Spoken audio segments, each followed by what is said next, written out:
Morning at the University of Michigan was nothing special. The sky was overcast as usual, with sunlight swallowed by thick, lead-grey clouds, leaving the entire campus coated in a dull grey veil of silence. The Applied Mathematics Department lecture hall is a massive glass building with high ceilings and cold white fluorescent lights gradually filled with the sounds of footsteps, turning pages and keyboards clacking. More than 100 students had settled into their seats, preparing for the class taught by the woman they referred to as the executioner professor, Evelyn Monroe. Everything proceeded like clockwork until Jamal Carter walked in. A 20-year-old black student, tall and lean, wearing a light grey hoodie, strolled between the rows of seats like a shadow cutting through an atmosphere thick with unease. No one said a word, but the stares were sharp enough to touch the skin. Jamal didn't pay much attention. He chose a seat in the middle of the hall, not too close to be noticed, but not far enough to be isolated. In his hand was a worn notebook, each page filled with dense formulas, graphs, and annotations in small, neat handwriting, sharp as a blade.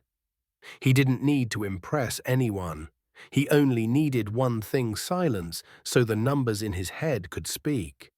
But to some, Jamal's skin color was already loud enough. In the front row reserved for guest faculty, evaluating Professor Monroe's lecture, sat Richard Hale, a seasoned calculus professor. He leaned back in his chair, arms crossed, eyes scanning the room. Then he paused, frowning, when he spotted Jamal. He let out a slight chuckle as if talking to himself, but loud enough for the person next to him to hear. A black kid. In advanced mathematics, I bet he won't make it halfway through the lecture.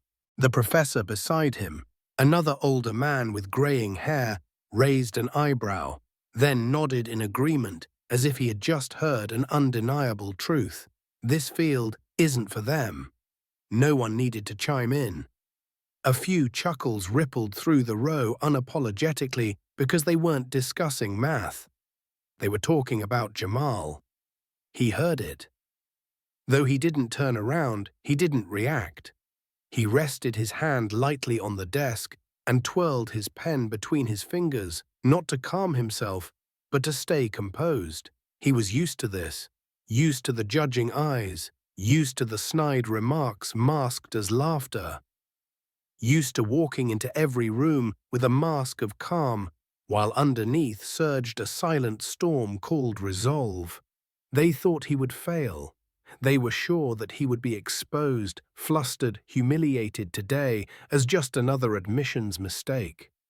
What they didn't know was that they were about to make the biggest mistake of their lives today.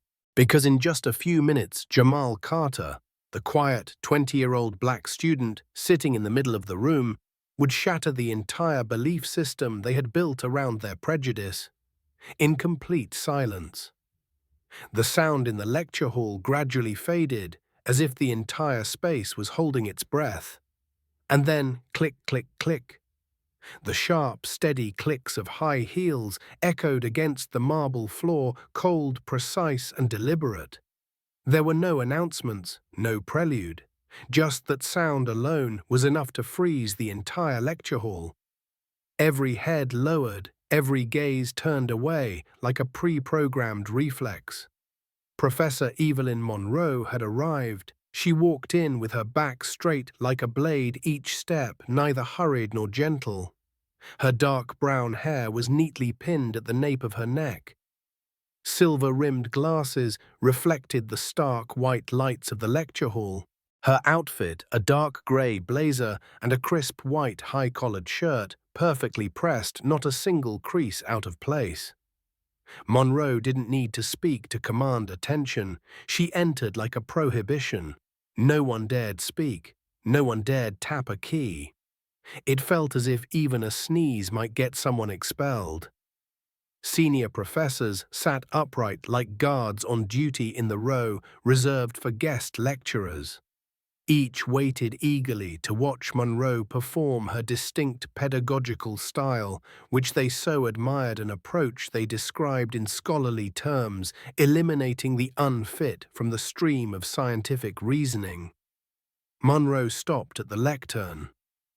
She didn't greet, didn't ask, didn't smile. She scanned the room with her eyes.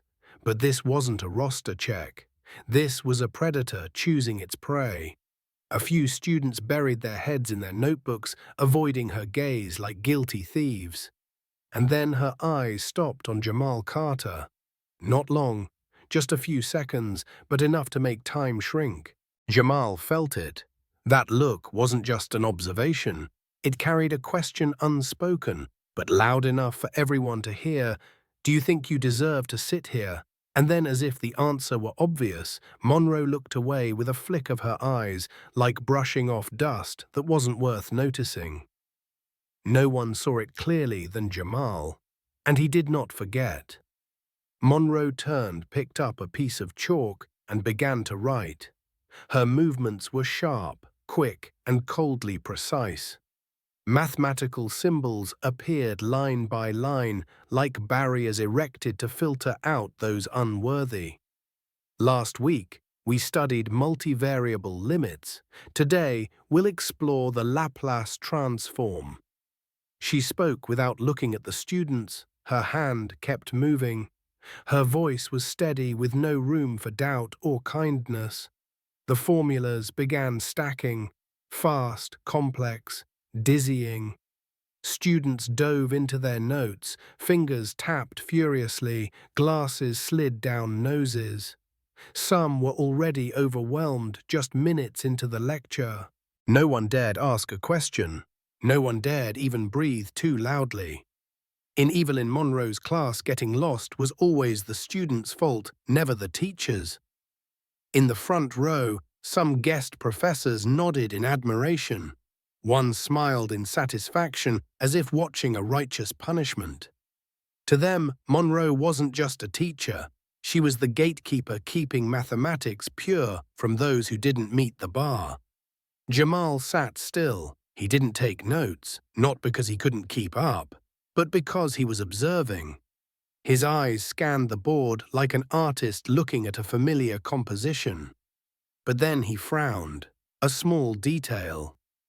A coefficient is placed too early, an error no one else noticed. But to Jamal, it was as dangerous as a pebble inside the gears of a clock. He looked around. No one seemed confused.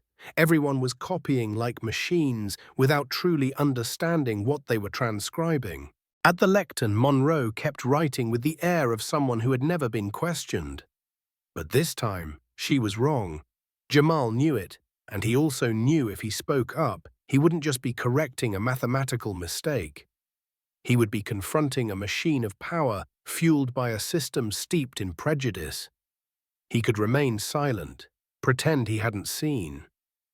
Or, the air in the lecture hall thickened like colorless smoke. It was tense and heavy, invisible, but undeniable. On the board, Professor Evelyn Monroe continued writing the final line of what she believed was a flawless Laplace transformation. Jamal stared at the floor, a small error in the third step enough to derail the entire solution. And yet no one noticed, not a single person. And that made Jamal feel sick. Not because of the mistake, but because of how everyone copied each line like robots, with no thought, no questions, and no courage to doubt. He had seen this before, classrooms where students of color remained silent out of fear of being questioned. Lecture halls where his inquiries were labeled as disrespectful, the looks that conveyed, "You should know your place." And now it was happening again. This time in front of dozens of professors, before an entire system that believed it had the right to suppress others' intellect. He took a deep breath, put down his pen, raised his hand. "Professor, there's an error in the transformation just now." An absolute silence enveloped the lecture hall. The sound of writing ceased. Keyboards stopped clicking. Heads turned simultaneously toward Jamal as if he had just ignited a bomb no one dared approach. Professor Monroe stopped writing. She didn't turn around immediately, but her entire body seemed to freeze briefly. Then slowly she turned. That cold, sharp, and emotionless gaze sliced through Jamal like a thin blade. On her lips was a smile. But it wasn't the smile of someone eager to listen. It was the smile of a predator who had just spotted prey walking willingly into a trap. An error. Her voice was soft and almost gentle, but carried the brittle sound of shattering glass. Monroe set down the chalk and crossed her arms. She didn't display anger, but her eyes posed an obvious question. "You think you're better than me?" In the front row, Richard Hale leaned over and whispered to a colleague. He just dug his own grave. A few students stifled laughter. Others widened their eyes, uncertain if it was from shock or anticipation of an impending disaster. And Jamal, he didn't blink. "Yes, I'm certain," he replied, his voice steady, neither loud nor soft, but as resolute as an exclamation point. Monroe's expression faltered for the first time for a brief moment, but there was a crack in her mask of authority. She turned back and glanced at the blackboard as if to double-check, but everyone understood it was merely a ceremonial gesture. She knew what she had written, and she also knew he might be right. But to admit it, no, not in front of the class. Not before the professors, not to a 20-year-old black student who had publicly challenged her. Monroe turned back. Her expression returned to its original coldness. She stepped lightly toward Jamal's desk, her voice echoing through the lecture hall like a summons. "If you're so confident, come to the board and correct it." A suffocating silence. A nearby female student gaped. Another shook his head, muttering, "He's just walked into the oven." In the front row, Hale raised an eyebrow, smirking as if watching an impending massacre. His lips curled. "The main course is ready." Jamal stood up. No unnecessary gestures, no signs of turmoil. He walked as if entering his own home. And in his hand, as he picked up the chalk, he was not trembling. But responsibility. No retreat, no safety net. Only one thing stood between Jamal and a machine built on decades of prejudice, power and silence, the truth. The lecture hall seemed to petrify as Jamal stepped onto the podium. His footsteps were soft, but each beat resonated in the chests of those watching. No one moved. No one dared speak, because everyone knew this was no longer a class. This was a confrontation. On one side, Evelyn Monroe, the legendary professor who had never been publicly corrected. On the other hand, Jamal Carter is a 20-year-old black student whose name half the class couldn't recall, and the only thing between them was a piece of white chalk. Jamal held the chalk like a sword, his hand steady, his eyes unwavering. He approached the blackboard, erased the erroneous section with his palm, and then rewrote each step bracket and coefficient precisely, decisively, and with absolute confidence. No pauses, no prolonged thoughts. Each stroke of his chalk cut through the room's silence, and the more he wrote, the denser the atmosphere became, as if someone was squeezing the entire lecture hall's throat. A student whispered, "Wait, it looks right." Another checked their notes, then widened their eyes at the board. Damn! He corrected it perfectly. In the front row, Richard Hale no longer smirked. His hands gripped the armrests tightly, and his eyes were no longer disdainful, but fearful. Monroe stood silently behind Jamal, arms crossed, eyes following each stroke, no longer concealing her tension. Her face remained expressionless, but in her eyes, a fire burned. She didn't just see herself being corrected, she saw herself being exposed, right in the very fortress of power she had built.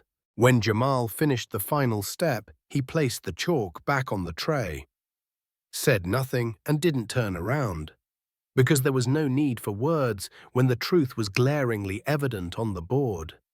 The lecture hall fell into a hush. All eyes turned to Monroe, then she stepped forward. Not quickly, not slowly. Monroe approached the board like a warrior traversing a battlefield where the enemy had unexpectedly survived. She examined each line, each symbol. Undeniable, no errors, not a single flaw. She paused, then a slight nod so subtle that many didn't notice, and she returned to the lectern. Good. Since you're so certain, let's proceed to the next problem. She picked up a fresh piece of chalk, moved to the board, and began writing a problem not meant for second-year students, not for undergraduates, but for a doctoral program. The first line contained 3 nested integral transformations. The second line was a high-order nonlinear differential equation. The third line began interweaving logical symbols, coordinate system changes, and advanced Laplace methods. This wasn't a test, it was a labyrinth. The atmosphere in the room vibrated as if charged with electricity. A few students shivered, one bit their lip. Someone whispered, "What the hell is this? This is murder." Monroe stopped writing, set down the chalk, turned back. She didn't say much, just one sentence, light as a breath but sharp as steel. If you're that good, then solve it. The entire class held its breath. This was no longer a trial. This was a destructive blow, a counterattack, a life-or-death game that Monroe was confident Jamal couldn't survive. Hale smirked again, whispering, "All right, now this is the interesting part." Monroe stepped back, arms crossed, her cold gaze fixed on Jamal as if awaiting his first stumble. Jamal looked at the board, no lip biting, no frowning, just a slight nod. And then he stepped forward once more. The cold white chalk rested comfortably in Jamal's hand, as if it knew it was about to become the most crucial weapon of his life.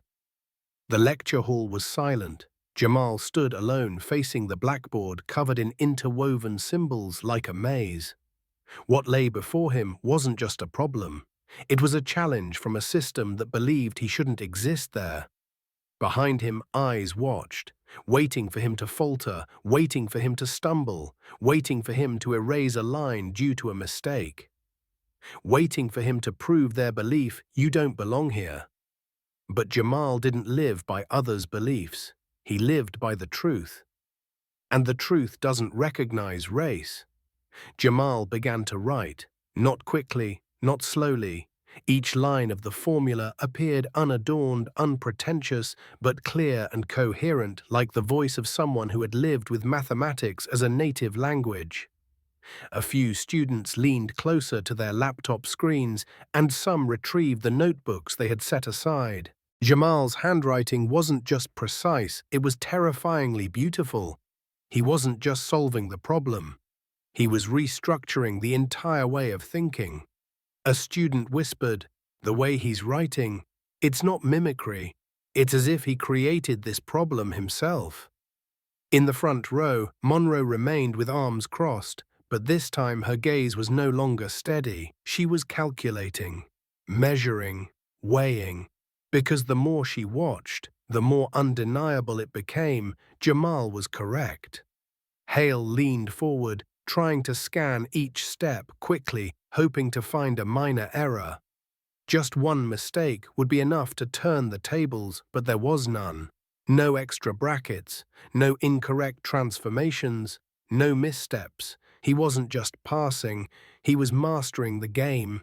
Monroe clenched her fingers, not out of anger, but fear. For the first time in many years of teaching, the first time since she was praised as the filter of geniuses, she felt her power cracking.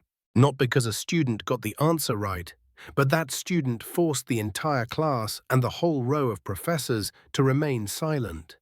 Jamal put down the chalk, didn't turn around, said nothing. He stepped back half a pace, giving way to the blackboard full of equations where the only thing that existed was absolute precision.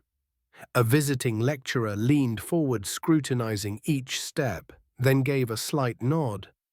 Another furrowed his brow, flipped through his notes, checked the formulas, then sighed as though accepting an inevitable outcome. No one laughed, no one mocked. Because there was no room left for denial. The truth was right there. Monroe stepped forward, her eyes moved slowly across each line, and every step she took echoed like a clock ticking in a silent verdict. Then she turned back, her gaze fixed on Jamal, no longer icy, no longer authoritative. There was only one thing left, something she never thought she would have to confront in her teaching career: defeat. She nodded, small and firm. Good. You corrected it. No praise, no apology, just a single acknowledgement, as if she couldn't do anything else but admit it. But Jamal didn't need anything more. He didn't need applause. He didn't need cheering. He didn't need the spotlight. He only needed the blackboard, the white chalk, and the silence where the truth spoke for itself. And in that moment, something changed forever in that room. A student who had once been underestimated had just rendered an entire system speechless. Monroe returned to the lectern, her face expressionless, her pace unhurried, as if everything was still under her control. But only the observant would notice that there was a slight twitch at the corner of her eye. On her right hand, her thumb had just squeezed her index finger. A crack had formed. No one said anything. No one needed to. Jamal had just publicly corrected her, and the entire lecture hall had witnessed it. A 20-year-old black student had done something dozens of students had never dared to do. No one had the strength or the nerve. Monroe knew clearly if the story ended here, her power, the authority built over years of fear and unchallenged dominance, would slowly erode. She needed a counterattack, a final blow, a game where no mistakes were allowed. She picked up a new piece of chalk. A portion of the board remained blank, and she began to write. The first line, a third-order integral containing hidden parameters. The second, a high-order differential equation involving inverse Fourier transforms. The third, overlapping implicit functions in a nonlinear dynamic coordinate system. The blackboard became a cold maze of layered symbols, twisted like neural pathways under torture. A student whispered, "This isn't an exam, this is PhD level." Another nodded, face pale. Even senior students might not be able to keep up. Monroe didn't say a word while writing, but the entire lecture hall understood this wasn't a lesson. This was a blow, a problem not meant to be solved, but to crush. When the final line was written, Monroe placed the chalk on the tray, clack, and the sound rang out like a gavel striking in judgment. She turned around, looked straight at Jamal. "If you're that good, solve this." Her voice was soft, no need to emphasize, but the entire room felt it clearly. This was where many had fallen. In the front row, Hale smiled again. His fingers tapped lightly on the desk, his eyes full of glee. "Now he's going down." Another visiting professor murmured, "This isn't a math problem anymore. This is a survival test." Jamal didn't respond. He stepped up to the board once more, didn't pause, didn't look back. He knew exactly what was happening. He wasn't being tested on knowledge. He was being tested on resolve. He was being pushed into a match where everyone hoped he would finally fail so that everything could return to the natural order. But Jamal didn't live to maintain broken orders. He picked up the chalk, took a deep breath, and began to write. And this time he wasn't writing to prove anything to them. He was writing to affirm one thing to himself. "I've never been welcomed here. But I will be the one they are forced to remember. Below him, the students held their breath. Each stroke of Jamal's chalk was so firm that people forgot to blink. No more keyboard clacking, no more mocking whispers, only a young man standing amid the storm of shattered expectations and still steady-handed sketching truth with his ability. Unwavering, unshaken, unapologetic, because this time they could no longer deny him. When Jamal finished writing the final line, the entire lecture hall became silent. No one dared speak because they all knew what had just happened was no longer about a student correctly solving a problem. Still, a cold mathematical declaration smashed straight into the face of every prejudice that had ever existed in that room. Jamal stepped back and placed the piece of chalk on the tray. No smile, no words. He stood there, back straight, eyes fixed on the board, like a warrior who had just won a battle without needing armor. Professor Evelyn Monroe maintained a calm expression, but an uncontrollable undercurrent surged inside. She had been pushed back for the first time in her teaching career, not by another professor, not by a peer-reviewed paper, but by a second-year student, someone she had once looked at with the cold gaze of judgment. Monroe's hands gently clenched behind her back. She couldn't let it end here. She couldn't let Jamal Carter walk out of this room as the victor. Not while dozens of faculty members were present. Not when she had long been regarded as the gatekeeping goddess of applied mathematics. She needed a final move, a counterstrike at a higher level, a place where Jamal couldn't control the environment. A stage without white chalk and blackboards, but with hundreds of eyes, time pressure, and suffocating expectations. Monroe turned and strolled toward the lectern. No one knew what she was about to do. She opened a drawer and pulled out a thick set of documents, a compilation of advanced math problems clearly marked on the final page. Without looking at anyone, she spoke in a steady tone, not loud but ringing out like an order. Good. If you can solve this entire set, perhaps this class is no longer a place worthy of challenging you. She placed the stack of papers on the table, then looked up, her eyes piercing into Jamal like a sharp blade. Next month, the National Mathematics Championship will occur where the top students from MIT, Stanford, Harvard, and Princeton will compete. Students trained for years with private professors and intense preparation programs. If you truly think you're that good, then join. Represent Michigan. The entire lecture hall erupted as if she had just dropped a bomb on the floor. One student gaped. She is challenging him to a national competition, another whispered in disbelief. He's only in his second year. That's a stage for people about to graduate, some are even PhD candidates. But Monroe's gaze didn't waver. She knew exactly what she was doing. This move wasn't about testing Jamal's abilities, it was crafted to push him back, to make him refuse, and from there, today's classroom victory would be reduced to a fleeting flicker, easily forgotten in the laughter of the system.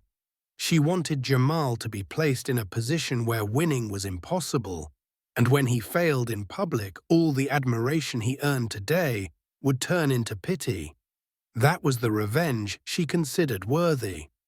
But she hadn't accounted for this. Jamal Carter didn't come here to survive in a comfort zone. He stepped up to the faculty table, eyes calm as if he had just been assigned a group project. No hesitation, no delay. He nodded slowly, surely, and replied, "All right, I'll compete." That answer wasn't loud, but it tore through the atmosphere of the lecture hall. Some students gasped. One slammed a hand on the desk. Another whispered, "Isn't he?" Scared, but Jamal wasn't scared. Because he had never lived with the privilege of safety, he was used to walking into classrooms under skeptical gazes and used to having to prove every line, every word, every step. For Jamal, pressure wasn't new, and if the system wanted him to fail in public, he would force that system to look up at him in public. At that moment in Evelyn Monroe's eyes, something appeared for the first time: doubt.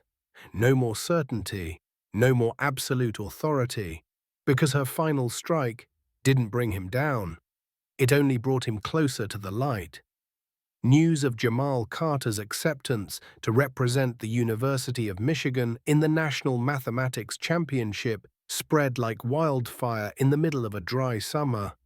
Just one day after the class, the name Jamal was whispered through the halls of the math department, appeared on internal forums, was discussed in student group chats, and even showed up in faculty emails.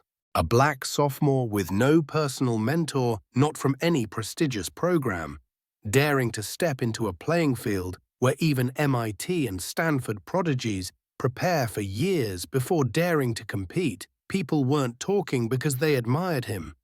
They were talking because they couldn't understand. Many called it insanity. Some saw it as a temporary joke, but Jamal didn't speak up. He didn't react. He knew those who had never lived under the shadow of bias would never understand what it feels like to fight every day, to exist in a world designed for someone else. To Jamal, the competition wasn't a contest. It was a message, and to send that message, he had to prepare as if stepping into war. Starting the next day, Jamal turned the library into his home. He didn't just read books, he lived inside every formula, every page of materials, every set of past international exams, Olympiads, and graduate-level textbooks has been abandoned for being too difficult. He studied not just to solve, but to understand to the core. If there were one method, Jamal would find three. He would test its validity through conventional and unconventional approaches if there were a theorem. He trained on each problem like one trains in martial arts, not to fight but to control one's breath against a stronger opponent. Jamal arrived at the library before the guards each morning and left only when the last light turned off each night.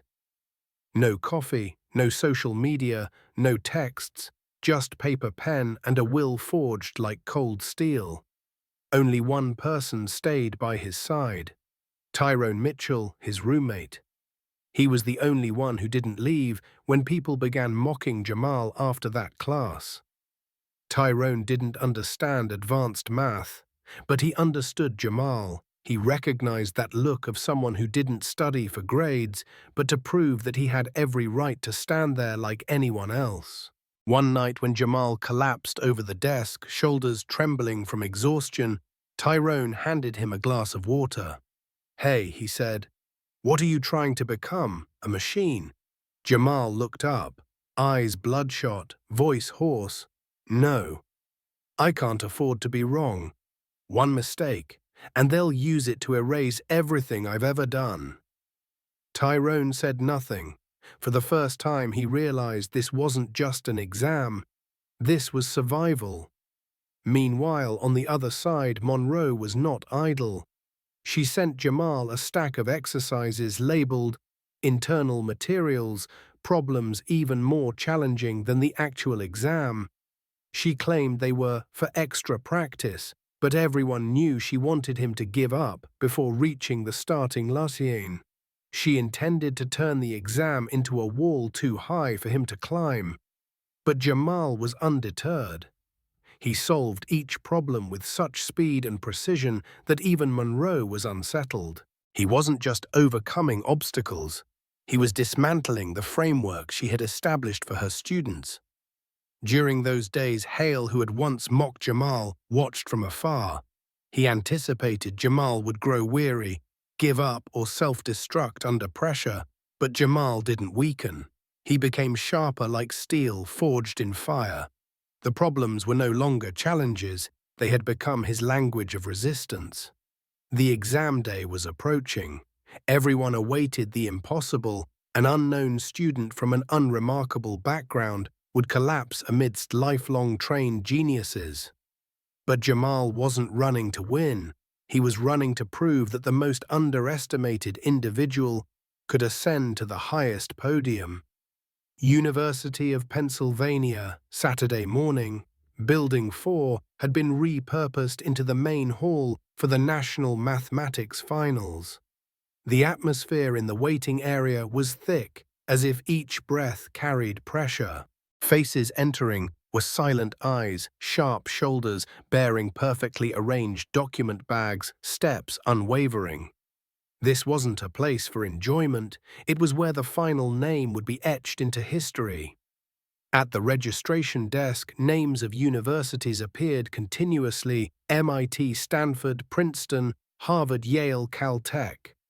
They arrived with prestige, with long-term training, backed by teams of professors. And then, amidst this procession of academic elites, Jamal Carter appeared. He wasn't wearing a suit or tie, just a simple white shirt, a grey hoodie, and a backpack slung over one shoulder. His eyes were calm, as if entering a familiar old library.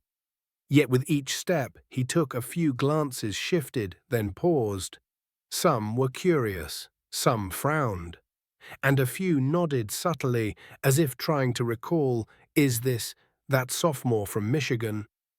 At the judges' table, Evelyn Monroe sat among deans from prestigious universities, her eyes scanning the list of contestants. Upon seeing the name Jamal Carter, University of Michigan, she said nothing, but her hand subtly tapped the table, as if trying to measure her heartbeat.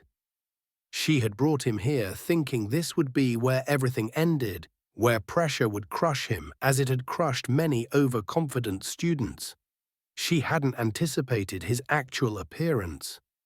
Alone, no supervising professor, no cheering team, just himself. And then the signal sounded. The competition began. The large screen above displayed the first question. No introduction, no sample problems.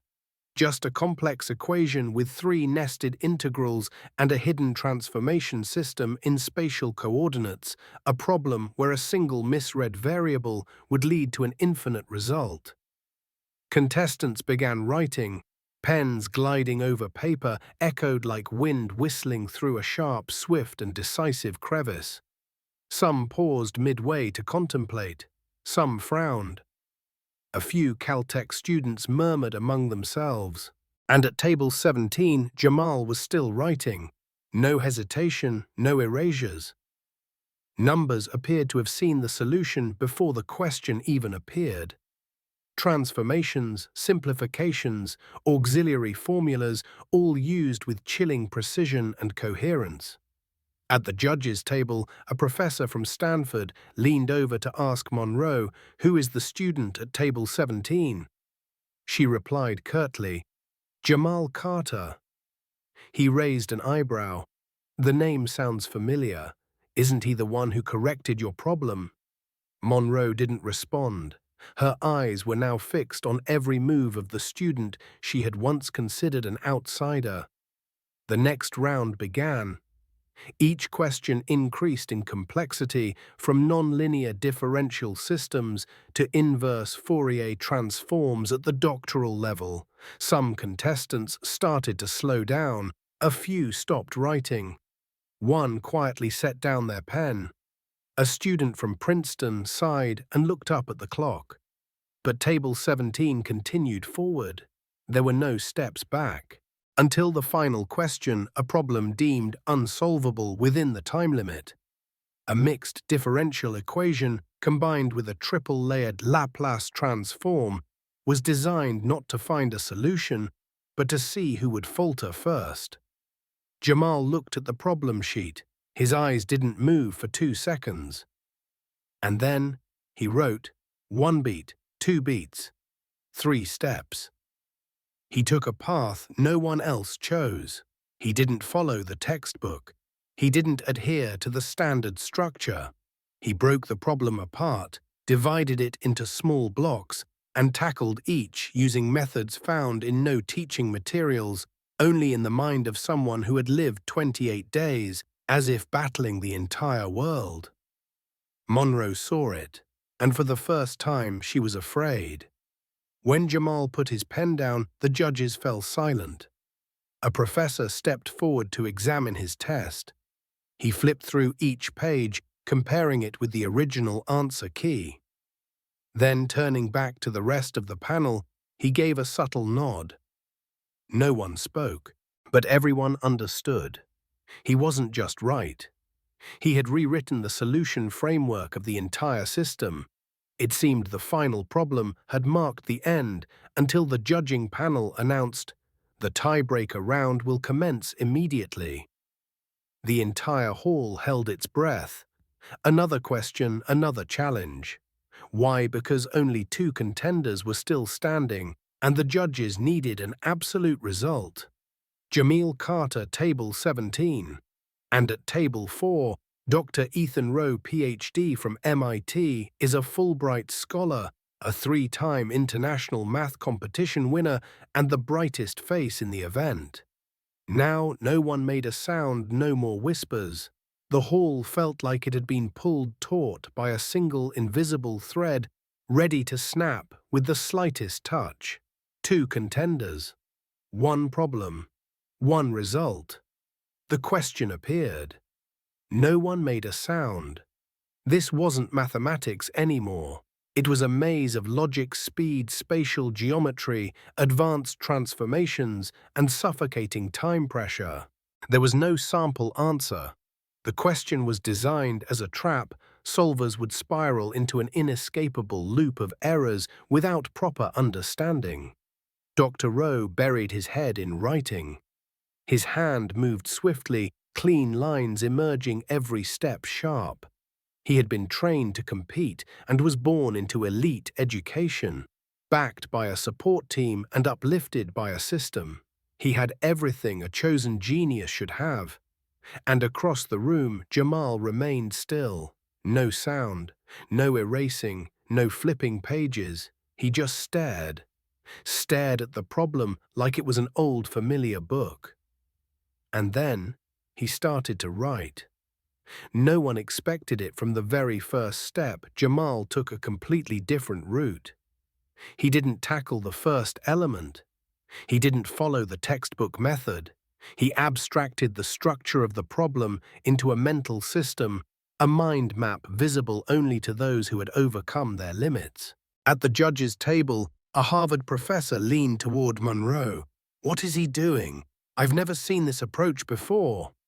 Monroe didn't answer. She was following every stroke like watching a verdict unfold. Time passed quickly. Dr. Rowe kept writing fast, but tension crept into his expression. His brow furrowed.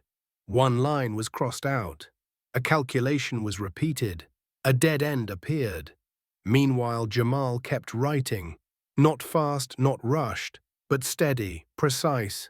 Each line was part of a single unwavering path to the solution. 10 minutes left. Dr. Rowe stopped, looked at his page, looked solid. He believed he was ahead.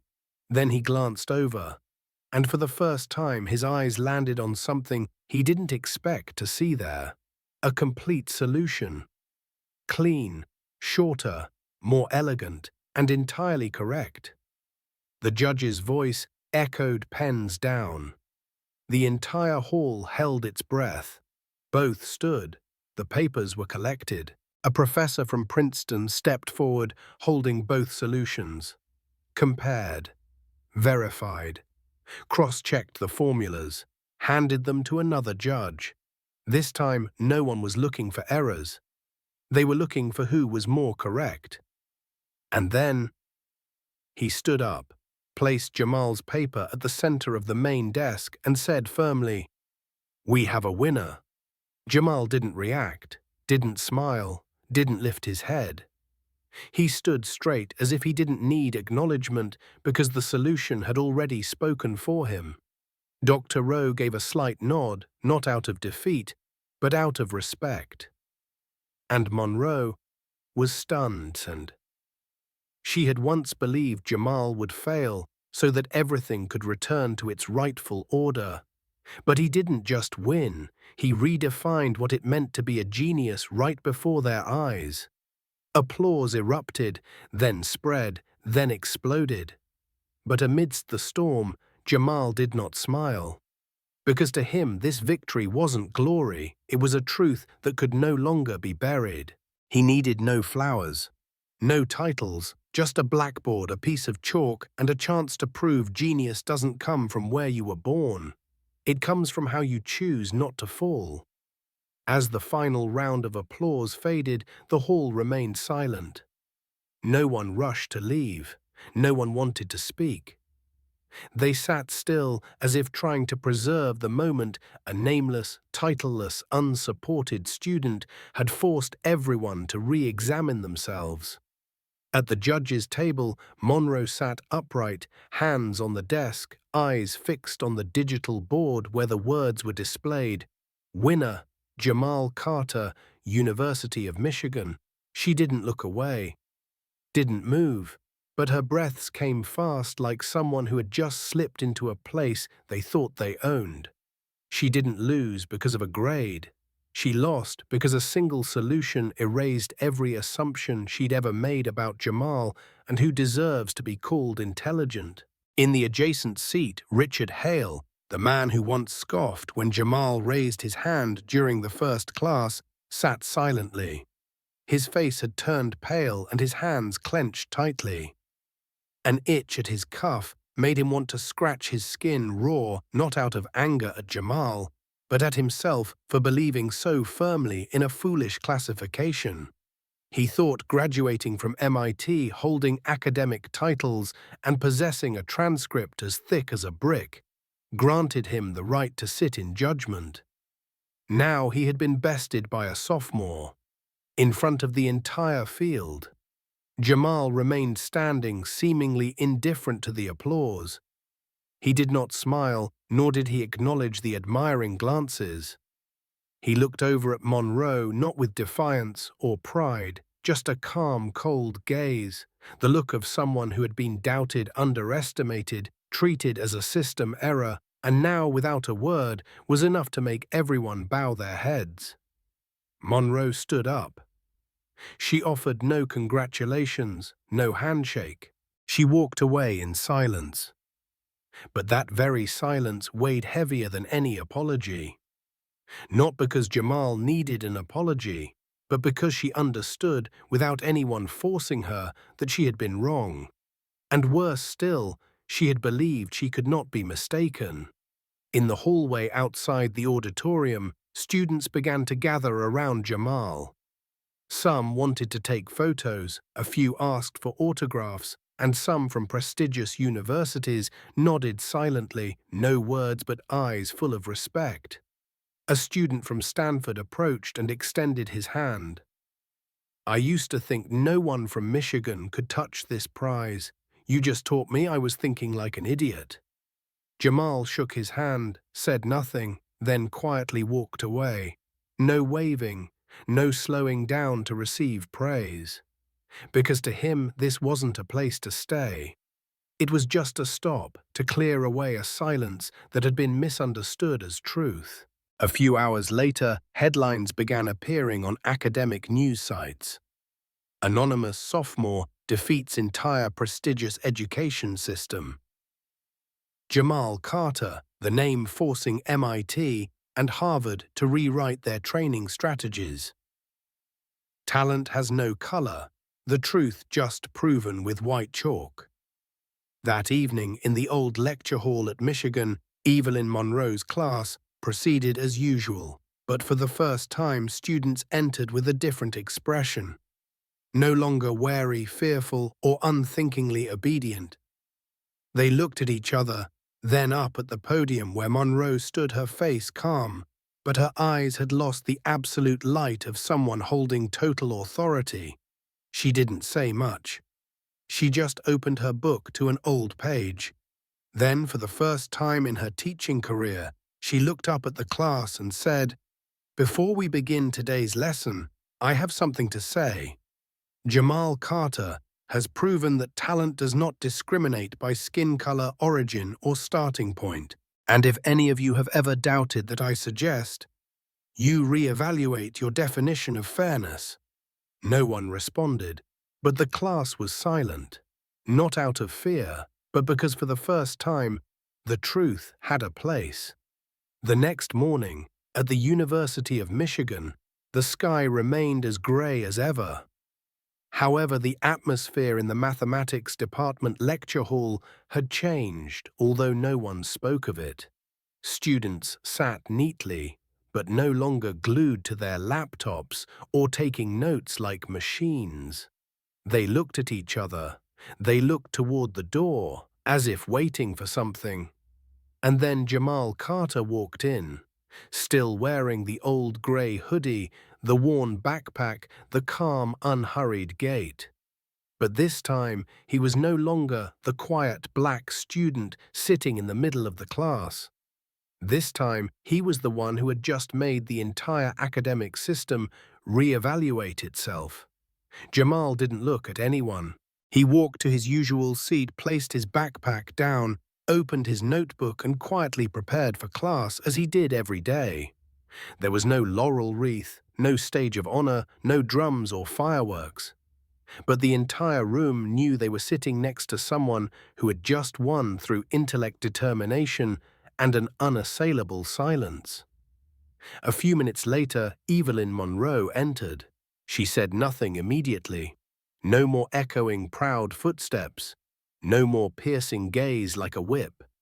She stood there, looking at each student's face, and paused briefly at Jamal. Her eyes were no longer sharp, but neither were they apologetic. Just a silent acknowledgement that everything had changed. She opened her book and began the lecture as if nothing had happened. But everyone knew everything was different, not because she had softened, but because the old authority no longer held weight against a truth they had witnessed firsthand. Jamal sat there taking notes quietly as always, but this time every eye looked at him with a respect never afforded to someone like him. Not because he had won, but because he had not fallen. And through that alone, he had made an entire generation reconsider the definitions of intelligence, fairness, and what it means to be deserving. When the class ended, students stood up and left in silence. But it was no longer the silence of fear. It was the silence of realization. Someone glanced back at Jamal. A few nodded slightly. A student who used to sit at the back approached, said nothing, just gently placed a hand on his shoulder, then left. Jamal didn't respond. He smiled slightly, unpretentiously, but enough to show he knew and felt it. That day passed without interviews, cameras, cash prizes, or big headlines. But something greater was spreading in the minds of those who believed that genius must have a specific skin color, come from a particular school, speak in a standard accent, and be supported by prestigious names. He didn't need anyone's recognition, because from now on the numbers would speak for him, the solutions would stand up for him.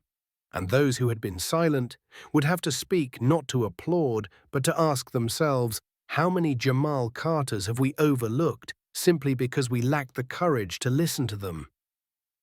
Jamal Carter didn't break the system with a punch. He broke it with white chalk, a blackboard, and an undeniable truth.